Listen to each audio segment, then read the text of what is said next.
Hello friends, welcome to SV Academy. दोस्तों, ये fundamentals of human geography का chapter number 10 है, ह्यूमन सेटलमेंट्स। इसको लेट से बिगिन करते हैं। सबसे पहले दोस्तों, ह्यूमन सेटलमेंट्स की डेफिनेशन क्या होगी, ह्यूमन सेटलमेंट्स होते क्या है, ये आपको मतलब सबसे पहले सोचना चाहिए, और पॉसिबल है तो कमेंट सेक्शन में ये ट्राई करने की कोशिश करिए। और डेफिनेशन दोस्तों 2 लाइन से ज्यादा नहीं होनी चाहिए, ठीक है। मतलब 10 से 15 वर्ड्स, बस इतनी डेफिनेशन, 20 वर्ड एट मैक्स, ठीक है। इतनी ट्राई करिए कमेंट सेक्शन में। स्टार्ट करते हैं। Will we all live in cluster of houses. तो आपने देखा होगा आपके पड़ोस में क्लस्टर ऑफ हाउसेस, मतलब बहुत सारे हाउसेस जुड़े हुए बने हुए होते हैं, right. You may call it a village, a town और city, all are examples of human settlements. तो मैं आपसे दोस्तों कमेंट सेक्शन में रिक्वेस्ट करूंगा कि आप किस सिटी में, किस जगह पे रहते हैं, क्या वो विलेज है, टाउन है, सिटी है, आपके अकॉर्डिंग क्या है। ठीक है, सरकार क्या कहती है रहने दो, आपके अकॉर्डिंग क्या है ये देखते हैं, और फिर असली में वो क्या निकलता है ये हम आगे चल के देखेंगे। The study of human settlements is basic to human geography because the form of settlements in any particular region reflects human relationship with the environment. तो दोस्तों, आपके जो घर बने हुए हैं वो रिलेशनशिप बताता है एनवायरनमेंट के साथ। आपकी कोठी बनी है, आपके बड़े बड़े लंबे लंबे फ्लैट्स बने हैं, ठीक है। अगर आपकी टॉल बिल्डिंग्स हैं, आप अगर मुंबई जैसे जगह पे रहते हो, तो इसका मतलब है कि स्टेबल जगह है, डेक्कन है वो, राइट। वहां पे अर्थक्वेक वगैरह नहीं आते, रिस्क नहीं है। ऐसी टॉल बिल्डिंग्स दोस्तों उन जगह पे नहीं बन सकती जहाँ पे अर्थक्वेक आते हैं, लैंडस्लाइड होते हैं, जमीन जो होती है हिलती डुलती रहती है, राइट। तो ये रिलेशनशिप के बारे में बताता है। स्टडी ऑफ ह्यूमन जो सेटलमेंट्स क्यों इंपॉर्टेंट है, बिकॉज ये बहुत बेसिक है ह्यूमन ज्योग्राफी के। जो आपकी फॉर्म ऑफ सेटलमेंट्स है वो रिफ्लेक्ट करता है कि आपकी रिलेशनशिप क्या है। आप पहाड़ों में जाइए, एक के ऊपर एक घर बने होते हैं पहाड़ पे, अलग अलग आप देखते होंगे, राइट। सिटीज में अलग तरीके से होते हैं, प्लेन्स में अलग तरीके से होते हैं। सिटीज वर्ड गलत था, प्लेन्स में अलग तरीके से होते हैं। A human settlement is defined as a place inhabited more or less permanently. Simple सी डेफिनेशन, ठीक है। A human settlement is defined as a place inhabited more or less permanently, मतलब ज्यादातर परमानेंटली आप रहते हो वहाँ ह्यूमन सेटलमेंट में। द हाउसेज में बी डिजाइंड और रीडिजाइंड, बिल्डिंग्स में बी ऑल्टर्ड, फंक्शंस में change, but settlements continued in its time and space. तो दोस्तों, पहले किसी और तरीके के घर होते हैं, मड के बने हुए हो मे बी एंशियंट टाइम में, फिर पक्के बनाए हो थोड़े से मेडिवल टाइम में, अब जाके ब्रिक्स वगैरह यूज हो रही हैं, फिर अलग अलग तरीका पीओपी, ये वो 100 चीजें, न्यू न्यू टेक्नोलॉजी आती जा रही है, मे बी आगे चल के ग्लास के भी बने हो काफी सारे, राइट। तो जगह सेम है, लेकिन लेकिन जगह सेम है, लेकिन डिजाइन चेंज हो रहा है, बिल्डिंग्स चेंज हो रही हैं, पार्किंग बन जा रही है, प्लांट्स आ रहे हैं जा रहे हैं, right. There may be some settlements which are temporary and are occupied for short periods and may be a season. काफी सेटलमेंट सिर्फ सीजन के दौरान ही ऑक्यूपाई की जाती हैं, क्योंकि दूसरे टाइम में मे बी बारिश फ्लड कुछ ना कुछ आ जाता है, तो टेम्पररी वहां पे रहते हैं आप, राइट। या ये भी हो जाता है, जैसे इंडस वैली सिविलाइजेशन है, काफी जगह पे जो वो रहते थे, आज वो इंडस रिवर बह रही है वहां पे, क्योंकि रिवर का जो फ्लो है वो चेंज होता रहता है, हमने फिजिकल ज्योग्राफी में पढ़ा है। अब देखते हैं classification of settlements, rural urban dichotomy. आपसे पूछा जाए क्या है रूरल एरिया है, अर्बन एरिया है, बताना थोड़ा टफ हो जाता है, ठीक है। मे बी कुछ कुछ जगहों पे बता सकते हो, हर जगह पे नहीं बता सकते। आखिर होता क्या है रूरल और अर्बन एरिया, ये हम थोड़ा सा समझेंगे, बड़ा कॉम्प्लेक्स टॉपिक है। It is widely accepted that settlements can be differentiated in terms of rural and urban, ठीक है। हाँ, सबको पता है रूरल और अर्बन में आप डिवाइड कर सकते हो, but there is no consensus on what exactly defines a village और अ टाउन। तो रूरल एंड अर्बन में settlements can be differentiated easily, but कोई खास कंसेंसस नहीं है कि विलेज और टाउन है वो, ठीक है। विलेज है टाउन है बताना मुश्किल है, ठीक है। रूरल एरिया अर्बन एरिया थोड़ा सा बता सकते हैं। पहले बोला जाता था दोस्तों, ये आज भी काफी लोग सोचते हैं कि पॉपुलेशन साइज एक इंपॉर्टेंट क्राइटेरिया होता है, कि जो टाउन है वहां पे पॉपुलेशन बड़ी ज्यादा होती है, विलेज में बड़ी कम होती है। पर भारत के विलेजेस की पॉपुलेशन अमेरिका के टाउन से बहुत ही ज्यादा है, तो इसका कैसे क्या जोड़ है। तो यही यहाँ पे समझाया गया है कि although population size is an important criteria, it is not a universal criteria, since many villages in densely populated countries of India and China have population exceeding that of some towns of Western Europe and United States। और वो भी छोटी मोटी नहीं, 10 to 100 time ज्यादा population है भारत के और चाइना के विलेजेस की, as compared to cities of Europe and United States. तो यहाँ पे डेफिनेशन बताना बहुत मुश्किल है।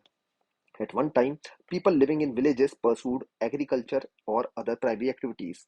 But presently, in developed countries, large sections of urban populations prefer to live in villages even though they work in the city। तो दोस्तों, ये थोड़ा सा कॉम्प्लेक्स तरीका हो गया। पहले बोला जाता था कि विलेजेस वो जगह है जहाँ पे लोग प्राइमरी एक्टिविटी करते हैं, जैसे एग्रीकल्चर, माइनिंग, ठीक है, वो जगह है विलेजेस। और टाउन्स क्या है, जहाँ पे सेकेंडरी टर्शरी एक्टिविटीज करते हैं, मैन्युफैक्चरिंग, सर्विस सेक्टर में काम, आईटी सेक्टर में काम, टूरिज्म में काम, है ना, वो सब सेकेंडरी टर्शरी एक्टिविटीज के अंदर आता है। लेकिन अब ये डेफिनेशन खत्म हो गई है, क्योंकि डेवलप कंट्रीज में दोस्तों लोग क्या कर रहे हैं कि काम करने तो वो वहां जाते हैं, टाउन्स में जाते हैं, लेकिन वो रहते हैं विलेजेस में, क्योंकि विलेजेस में दोस्तों एनवायरनमेंट अच्छा होता है। और ट्रांसपोर्ट जब अब सुधर गया है तो मेट्रोज बनी हुई है, मेट्रो विलेजेस से आपको टाउन्स में ले जा रही है एक एक 1.5 घंटे में। तो लोग प्रेफर करते हैं कि सस्ता भी पड़ता है वो, एनवायरनमेंट भी अच्छा है, अच्छी हवा आ रही है, बहुत जरूरी है, सस्ता है, अच्छी हवा है, राइट। साथ में जमीनें हैं बड़ी बड़ी, तो इसकी वजह से वो रह रहे हैं विलेजेस में, काम कर रहे हैं। काम कर रहे हैं वो कहाँ पे? काम कर रहे हैं अर्बन एरियाज में, या आप कह सकते हो टाउन्स में। This basic difference between towns and villages is that the basic difference between town and village is that in towns the main occupation of the people is related to secondary and tertiary activities। जो मैंने अभी आपको समझाया कि towns में जो work होता है, वर्क वो सेकेंडरी और टर्शरी एक्टिविटीज में होता है। सेकेंडरी और टर्शरी एक्टिविटीज क्या है, मैंने चैप्टर्स बना रखे हैं, डिटेल में बता रखा है, एक बार देख लो अगर क्लियर नहीं है तो। While in villages most people are engaged in primary occupations, और प्राइमरी ऑक्यूपेशंस क्या होती है? Agriculture, fishing, lumbering, mining, animal husbandry, ये सब प्राइमरी एक्टिविटीज हो गई। तो इस बेसिस पे आप डिवाइड कर सकते हो कि काम क्या मिल रहा है वहाँ। काम अगर वहाँ पे प्राइमरी एक्टिविटीज का ज्यादा है, ज्यादा ज्यादा 100% कुछ नहीं होता, ठीक है, क्योंकि टाउन्स में भी और सिटीज में भी दोस्तों प्राइमरी एक्टिविटीज होती हैं, सब फिशिंग लंबरिंग है ना, होती है, थोड़ी बहुत एग्रीकल्चर भी होता है, लेकिन मेजोरिटी क्या है, 50% से ज्यादा क्या काम हो रहा है, उसके बेसिस पे आप डिवाइड कर सकते हो कि 50% की प्राइमरी एक्टिविटीज अगर ज्यादा हो रही हैं तो विलेजेस कह सकते हो। एक्टिविटी मतलब वहां पे जो लोग रह रहे हैं उनका ऑक्यूपेशन मत देखो, वहां पे एक्टिविटी क्या हो रही है, क्योंकि लोग जो है वो तो मूव करके टाउन में जा सकते हैं मेट्रो से, है ना, अभी समझाया। तो ये है सब अर्बनाइजेशन, ये एक बहुत ही न्यू कॉन्सेप्ट है, काफी बार पूछा जाता है, इसको समझते हैं, इस वर्ड को यूज करना बार बार अपने आंसर्स में। Suburbanization, it is a new trend of people moving away from congested urban areas to cleaner areas outside the city in search of a better quality of living. Delhi में भी देख लो, ठीक है, फरीदाबाद में लोग रह रहे हैं क्योंकि दिल्ली में बहुत कंजेस्टेड हो गया, पॉल्यूशन, पॉपुलेशन, ट्रैफिक, ये वो गंदगी, है ना। क्लीन एरियाज में रहो जाके, क्लीन एरियाज में। चलो दिल्ली के आसपास के एरिया वैसे क्लीन नहीं है, लेकिन समझ रहे हो ना आप पॉइंट, कि आपका सिटी है इंडिया में, ठीक है, ये कॉन्सेप्ट ज्यादा दोस्तों अच्छा हो नहीं पा रहा, लेकिन अभी बन रहा है, धीरे धीरे बन रहा है, ठीक है, क्योंकि दिल्ली के भी जो आसपास एरियाज हैं उनको बढ़ा रहे हैं। दिल्ली एनसीआर के अंदर बहुत सारे डिस्ट्रिक्ट आते हैं। कितने डिस्ट्रिक्ट आते हैं किसी को पता है? वैसे कमेंट सेक्शन में आप हैरान रह जाओगे अगर कभी चेक करोगे तो, एक बार कमेंट सेक्शन में लिखने की कोशिश करो कि कितने डिस्ट्रिक्ट आते हैं दिल्ली एनसीआर में। तो बात यह है कि दिल्ली में काम करो, गुड़गांव में काम करो, आसपास एरिया में काम करो, रहो कहीं और, है ना। तो इसको सब अर्बनाइजेशन कहते हैं कि दिल्ली की पॉपुलेटेड एरिया में ना रहो। ऐसे ही सेम कॉन्सेप्ट मुंबई में फॉलो किया जा रहा है, मेन मेन सिटीज में, बेंगलोर में भी ट्राई कर रहे हैं। बेंगलोर में अभी पॉसिबल नहीं है क्योंकि वहां पे ट्रांसपोर्ट बहुत ही बेकार है, ठीक है, तो ट्रांसपोर्ट होना बहुत जरूरी है, अदरवाइज सब अर्बनाइजेशन आपका फेल्ड है, इसलिए मेट्रो होना बहुत जरूरी है। दिल्ली में ये कॉन्सेप्ट अच्छा बन रहा है क्योंकि दिल्ली में मेट्रो है। ऐसे ही दुनिया के देशों में फॉलो किया जा रहा है concept. Important suburbs developed around major cities, every day thousands of people commute from their homes in the suburbs to their workplaces in the city। तो ये रह रहे हैं सब अrbs में, सब अर्बनाइजेशन, कि ना वो विलेजेस है ना वो अर्बन एरियाज है, वो मिडल है। मिडल क्यों है? क्योंकि वहाँ के जो लोग हैं वो, उनकी प्राइमरी उनकी ऑक्यूपेशन जो है वो सेकेंडरी टर्शरी एक्टिविटीज में है, जो टाउन्स और सिटीज में होते हैं, लेकिन वो एरिया जो है वो सिटीज के अंदर नहीं आते, क्योंकि वहां पे वर्क नहीं है, वहां पे वर्क नहीं है दोस्तों, ठीक है। इसका एक एग्जांपल लूं, जैसे आप कोई भी एग्जांपल ले लीजिए, जैसे आसपास के, जैसे सोना रोड पे या उसके आगे अगर आप जाओ गुड़गांव में, मानेसर वगैरह चले जाओगे और आगे चले जाओगे, है ना, या राजस्थान की किसी डिस्ट्रिक्ट में चले जाओगे, तो वहां पे आप काम कर रहे हो, वहां पे आप रह रहे हो और दिल्ली और गुड़गांव में वर्क करने आ रही है ना, तो वहां पे खुद काम नहीं है, वो वर्क प्लेसेस नहीं है, वर्क प्लेसेस आपकी सिटीज में है। तो ये सब अर्बनाइजेशन का कॉन्सेप्ट वहां आ रहा है, राइट। और एक और चीज याद रखिए, सब अब जैसे फरीदाबाद सब अब कहा जा रहा था, गुड़गांव की कुछ एरिया सब अब कहे जा रहे थे, अब वो भी अर्बन होते जा रहे हैं। तो अर्बन जो है एरिया वो बढ़ते जाते हैं, ये भी आपको समझना होगा। सेटलमेंट फैलती जाती है, सिटीज आपके बड़े होते जाते हैं। Differentiation between rural and urban on the basis of functions are more meaningful, even though there is no uniformity in the hierarchy of functions provided by rural or urban areas। बहुत tough है दोस्तों, वैसे तो differentiation between rural and urban areas on the basis of functions एक meaningful चीज है, कि हाँ यहाँ काम क्या होता है उसके बेसिस पे आप डिफाइन कर सकते हो अर्बन और रूरल एरियाज।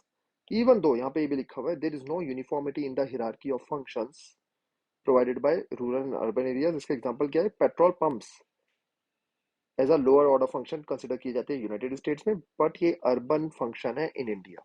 मतलब पेट्रोल पंप जहाँ ज्यादा है उनको अर्बन एरियाज बोला जाता है इंडिया में, तो ठीक है, लेकिन यूनाइटेड स्टेट्स में उनको रूरल लोअर ऑर्डर फंक्शन ज्यादा बड़ी चीज नहीं मानी जाती, ठीक है। अब सोच रहे हो कंफ्यूज हो रहे हैं यार हम ये पढ़ के। देखो, ये है आर्ट्स का, ज्योग्राफी, पॉलिटी, है ना, हिस्ट्री, एग्जैक्ट आंसर नहीं मिलते। ठीक है, एग्जैक्ट आंसर नहीं मिलते। आपको मल्टी डायमेंशनल सोचना है। ठीक है, multi dimensional.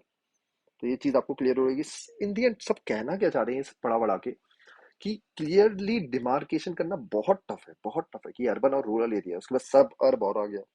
Even within a country rating of functions may vary according to the regional economy. इसका एक और एग्जांपल ले लेते हैं। Facilities available in villages of developed countries may be considered rare in villages of developing and less developed countries। जैसे United states के villages में अच्छे से इलेक्ट्रिसिटी आती है, कोई बड़ी बात नहीं है। इंडिया के विलेजेस में 24 आवर्स गुड इलेक्ट्रिसिटी भी एक बड़ी बात हो जाती है ना।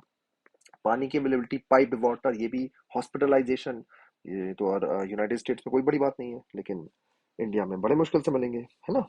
तो ये है कि facilities available in the villages of develop countries वो ज्यादा हैं। तो even within a country ratings of functions भी वेरी करते हैं अकॉर्डिंग टू रीजनल इकोनॉमी।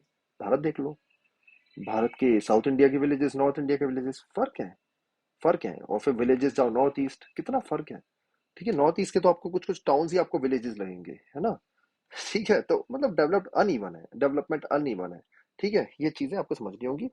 अब आ जाते हैं दोस्तों हम सरकार की डेफिनेशन पे। सरकार की डेफिनेशन क्या है कि अर्बन एरिया क्या होते हैं, ध्यान से पढ़ना। इसको पॉइंट्स में लिखना है, पॉइंट्स में नहीं लिखा हुआ।